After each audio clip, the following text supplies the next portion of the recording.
California could be set for the worst drought in recorded history, and experts warn it may have already started. California and the southwest of North America SWNA is no stranger to droughts, but scientists warn it could be braced for the worst drought scientists have ever experienced. By analyzing precipitation levels since the turn of the current century and cross-referencing them with soil moisture levels recorded by tree rings over the last 1,200 years, researchers said California could be in for the worst drought in recorded history. Columbia University experts stated that precipitation levels since 2000 match up with megadrought throughout history. The situation is so severe that experts are no longer looking at predictions for the future but where the climate is right now. Bioclimatologist Park Williams of Columbia University said, earlier studies were largely model projections of the future. We're no longer looking at projections, but at where we are now. We now have enough observations of current drought and tree ring records of past drought to say that we're on the same trajectory as the worst prehistoric droughts.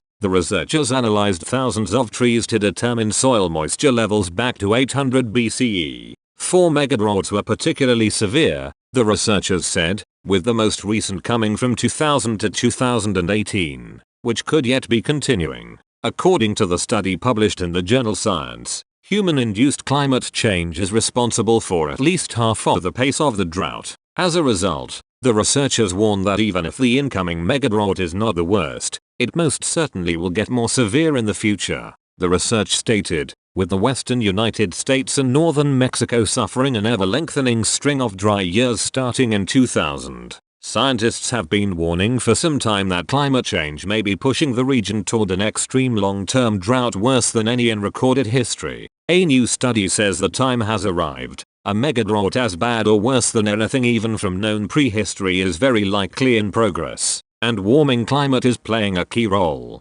Environmental scientist Benjamin Cook, from Columbia University, said, it doesn't matter if this is exactly the worst drought ever. What matters is that it has been made much worse than it would have been because of climate change. The 20th century gave us an overly optimistic view of how much water is potentially available. It goes to show that studies like this are not just about ancient history, they're about problems that are already here.